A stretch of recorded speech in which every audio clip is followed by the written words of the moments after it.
Yo, what's up, guys? Welcome back to the channel, APW Sports, signing in for SummerSlam Night 1 reaction. Of course, I'm going to get into the whole main event later on in this video, so make sure you stick around because I got a lot to say about that.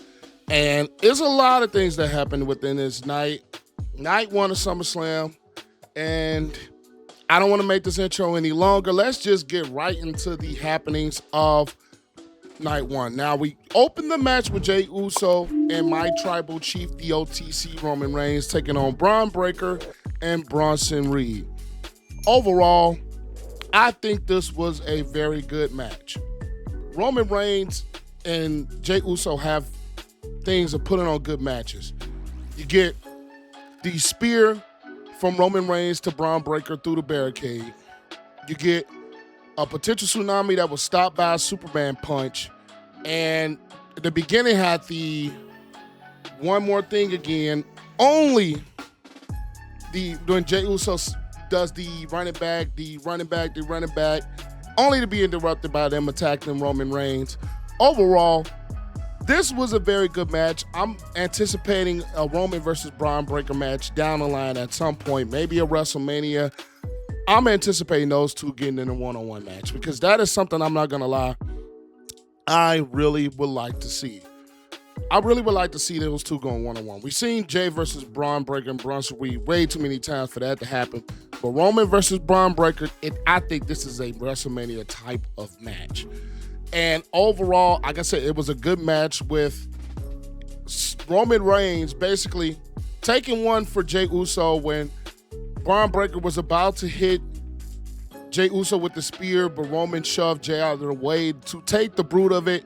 Something that the commentators pointed out that Roman usually does not do. Roman, especially in his tribal chief era, usually does not take lumps and bumps for the family. He's usually the one that's throwing others in the line to take the bumps over his tribal chief reign.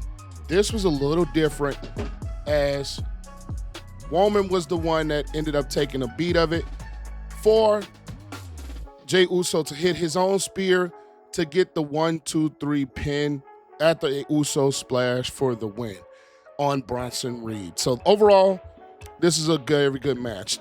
Then we have the Judgment Day, Raquel and Roxanne. I always get this mixed up. Roxanne Perez and Raquel Rodriguez taking on Alexa Bliss and Charlotte Flair. And I was one that's coming into this that it needs to be a women's tag team title change for these belts to go in a new direction. And this is another good match. Roxanne making her SummerSlam debut. Raquel SummerSlam over Alexa and Charlotte Bliss. Alexa Bliss and Charlotte Flair. My mind is all over the place after what happened. But at the end of the day, very good match. And it was a thing where Alexa Bliss was trying to attack, I think it was Roxanne, but ducked out of the way. Or I think Raquel grabbed her and she ended up hitting Charlotte Flair. And it kind of set itself up for Charlotte to turn on Alexa. It really did. I was like, okay, here goes that acquaintance. Here goes that. That's going to be over with. And it looks like when Alexa Bliss was about to hit the DDT or the Sister Abigail on Roxanne, and then Charlotte was from behind, it looks like, oh yeah, this is finna be turned away. Only for Charlotte to get a swerve and end up hitting Raquel, and Alexa hits a Twisted Bliss to pin Roxanne for the 1-2-3. And we have new women's tag team titles champions with Alexa Bliss and Charlotte Flair. This is probably one of the first times I've actually rooted for Charlotte Flair in a match. I am one that, I know that Charlotte is talented. I get it. I'd always hated that she was always just taking titles I hated it. I'm not going to lie. But this was actually probably the very first time that I was like, yes, Charlotte won. And I may not ever say that again. We'll see how things go. But Alexa Bliss and Charlotte Flair are your new women's tag team champions. Then we get to the match of the night that I always felt was questionable. I felt that Sami Zayn and Karrion Kross, to be honest, had no business being on a SummerSlam card, to be honest. I think And I still think this slot should have went to Rusev versus Sheamus. Because of the fact that, number one, I didn't really anticipate this being a good match. And to be honest, to me, it was the kind of the stinker of the night. I'm not going to lie. And then on top of that, for Sami Zayn to get the win with no turn, with no shenanigans, with no him turning to the dark side, with nothing. I think this was probably a wasted SummerSlam match. Because I think a win for Karrion Kross and then the whole Sami Zayn trying to win the world title could have told a totally different story. Because it's like, after this, what do you do with Karrion Kross? I just don't like the fact that this is a SummerSlam match, and I don't like the outcome of it because it's like, yeah, you're going to push Sami as the baby face and all this, but where do you go with Karrion Kross after this? I just don't believe this match should have been a SummerSlam match. Or if you had it as a SummerSlam match, have some sort of a stipulation for this. Because this, I think all the matches on both nights, this was the one that made the least amount of sense. This was the one that was least attractive. This was the one that we could have waited. We could have had this on a Monday Night Raw if this was going to be the results of the match. Because it was just like, yeah, boo-hoo, Sami wins again and nothing else happens. He had the thing where Scarlett gave him the pole and he was like, okay, maybe he's finally gonna get into that dark side. He's finally gonna get into that dark place, only for him to violently throw the damn pole out of the ring. And then you get this typical Sami ending of a match. Sami, I don't know if it requires a heel turn. I don't know, but this just was not it. I easily will put this as the worst match of the night. Then we have Jade versus Tiffany for the WWE Women's title. Overall, this was actually a better match than I thought. A lot of people are going to feel that Jade is still kind of green. I'm not going to say kind of green, but she still has a ways to work in the ring. Like I've always said, I think when we're coming to her in-ring ability, I think she's been getting better and better and better as time has went on. I really believe that she's been getting better and better as time has went on. But there was a thing in the match, I think it was the Jaded that she hit, and we was like, okay, finally, we might have a new WWE Women's Champion. But she twisted towards the ropes, and I was like, yeah, she's going to grab the ropes. Her foot is on the ropes as the ref is making a count, the 1-2, and then the foot is on the rope. Which ends up getting another attack, and then Tiffany ends up hitting the prettiest moonsault ever for the 1-2-3. I'm interested to see when is Tiffany's title reign going to end. I'm not gonna say I'm not, because you got some WWE fans are gonna say they're tired of Tiffany. I just want to see what direction are they gonna go with Jade now that she has the Queen in the ring and lost, and what direction are they gonna take the WWE Women's Championship picture with Tiffany holding the title. Can't be Nia again. I don't think it's going to be Jade again. What direction are they going to go? That's why I think it was, if they wanted to do the title change, this probably could have been the night to do it. And I thought even before Naomi cashed in, that was going to be a Naomi cash in. But I don't know. I don't think WWE made the right call with this one. Because, yeah, Tiffany wins, and Tiffany's popular, but it's like, where do you go next? It's been Nia, it's been Charlotte, and Charlotte's out the picture. Alexa could have been a decent opponent. She's out of the picture right now. And off the top of my head, I'm not thinking of a bunch of names on SmackDown right now. Maybe a Bianca potentially if she comes back within the near future. Other than that, where is this Tiffany Stratton reign going to go? But I digress. Then you have Randy Orton and Jelly Roll versus Drew McIntyre and Logan Paul. This was a better match than I expected. Even though you could see that Jelly Roll still has a bit of work to do. Granted, he's only been training for a couple of months. Granted, he's all over the place as far as his touring schedule. But this match had moments.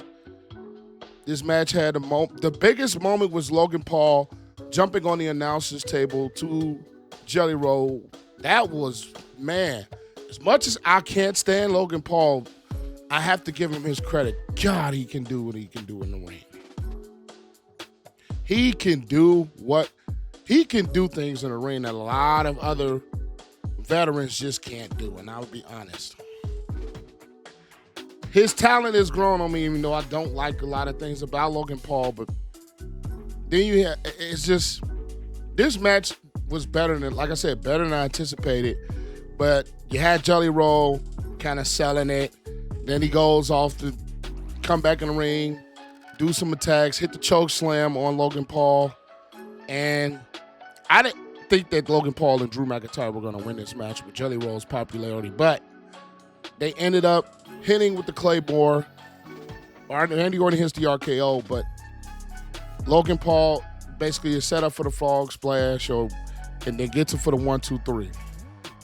Overall, I say this is a much better match than I anticipated.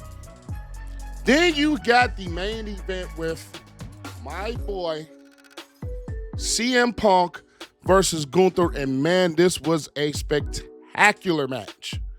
That was a spectacular match, whether you have Gunther with this drugged out offensive ability, with a bunch of chops, a couple of sleeper holds that CM Punk ended up getting off of, the figure four leg locks that both of them were exchanging. Then you had the sharpshooters. This was a very, very good match. This was an excellent match. And you get the part towards the end where Gunther is outside celebrating, only for CM Punk to come in and pull his legs from under him, which costed a busted nose. And at this point, you're like, okay, maybe CM Punk has a chance. You get him in to go to sleep, misses it. You get him again, gets to go to sleep, and he gets the pin for the 1-2-3. And you're thinking at this moment, finally CM Punk is going to be on top. But like I said in my preview, and you had him celebrating, like I said in my preview, you gotta watch out for Seth Rollins. Seth Rollins comes out and still with the crutches, still with the knee brace, basically saying, you keep healthy, keep the title, I'm taking it from you. Starts to turn around, drops the crutches, takes off the knee brace and runs to the ring. And I said it, that injury was a work. I knew that injury was not real. I knew it wasn't real. I knew it. Because I saw reports that there was going to be an injury. It was going to be a work. I knew this was going to be a work. Only for him to cash in, beat him with the briefcase, get the stomp, and pin CM Punk for the 1-2-3, and kept his promise that as long as he's around, CM Punk will never be on top. That, I'm not going to lie to you, it was almost expected in my opinion. Because I was one that said in my preview that this injury was not real. It was a work. There was no beating around the bush. I knew that injury was a work.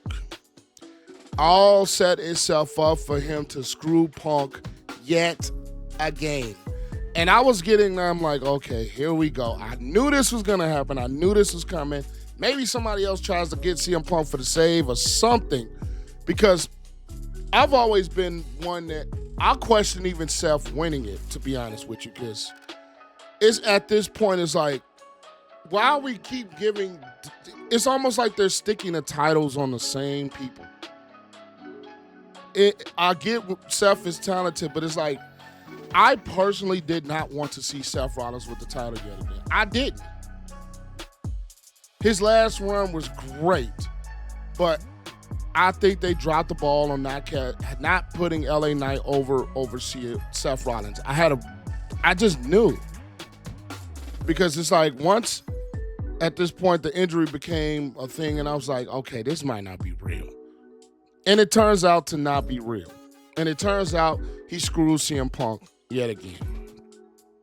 5-minute reign, just like CM Punk screwed Drew at WrestleMania last year. I would rather this been for the WWE title. It would have concluded the whole weekend. I think that would have been a much better ending to things versus not letting CM Punk have a moment. Only for Seth to screw him yet again. I seen it coming because I was like, yes, CM Punk won, but I was like, wait. Watch for Seth. Seth's probably going to come out. And I had a feeling I was right. I was hoping WWE kind of pulled the ultimate swerve and have him cash in at night 2. But that was a great ending to night 1, despite it not ending the way I wanted it to be, because I'm a big CM Punk fan. And I'm really interested to see where this goes Monday night. But at the end of the day, I give this night 1 about an 8. The Sami Zayn match and Karrion Kross was a dud. The Tiffany time match, yes, it was good, it was solid, but I had a feeling they needed to drop the title off of Tiffany and kind of get it in a new direction, get new opponents. Roman and Jade versus Bron and Bronson was a very solid match. Judgment Day versus Alexa Charlotte was a good match. Orton and Jelly Roll versus Logan and Drew was a very good match. And CM Punk and Gunther stole the show. Only for it to end the way it did, which I'm not a fan of. But kind of predicted it too. But either way it goes, I'll give this night an 8 out of 10. Leave you guys thoughts in the comments down below. I would love to see what you guys think. Leave this video a like. Make sure you click the subscribe button and the notification bell, all that good stuff. And we got night 2 tomorrow. So I'll see you guys then. APW Sports signing out. Peace.